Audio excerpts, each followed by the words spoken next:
Hi అండి. ఈరోజు మా తమ్ముడు మటన్ కర్రీ వండాడండి. మా అమ్మ వాళ్ళ ఇంటి దగ్గర వండి మరీ నాకు తీసుకురావడం జరిగింది. నాకు 3 రోజుల నుంచి అన్నం తినలేదు, నోరేం బాగోలేదు, బాగోపోవడం వల్ల తినలేదు. కానీ మటన్ కర్రీ తెచ్చాడు. మా తమ్ముడు బాగా వండాడండి. ఫస్ట్గా ప్యాన్ పెట్టాడు, లవంగ మొగ్గలు వేసాడండి, కొంచెం ఆయిల్ వేసి లవంగ మొగ్గలు బాగా వేపాడు.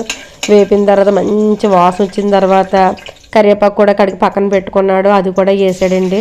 కానీ మొగోళ్ళు వంటలు చేస్తే బాగుంటుందండి. మా తమ్ముడు చేస్తే ఇంకా టేస్టీగా ఉంటాయి. చికెన్ మటన్ బాగా వండుతాడు. ఆ 2 కర్రీస్ కూడా మాకు చాలా ఇష్టమండి.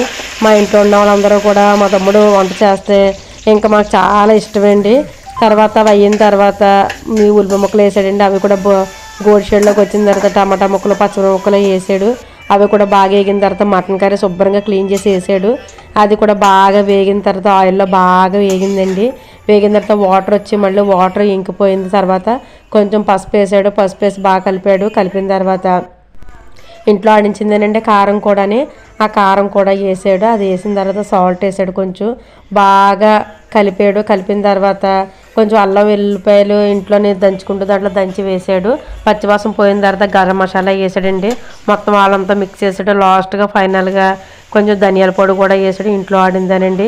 చాలా అంటే చాలా టేస్టీగా వచ్చిందండి. బాయ్ చెప్పాడు, ఇంటికి తీసుకొచ్చాడు. మా ఇంటికి బాక్స్తో తీసుకొచ్చాడు. కానీ ఎంత బాగుందని చూడండి.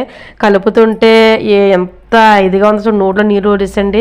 తెచ్చి తేగానే ముక్కలు తినేసాము మేము, మా పిల్లలు నేనుని. తర్వాత వేడివేడిగా అన్నం వండుకున్నాను. అన్నం ఒకటే వండానండి.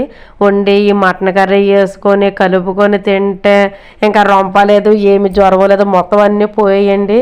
మొత్తం అంతా కూర ఎక్కువ నేనే తిన్నాను. చాలా బాగుందండి, కారం కారంగా.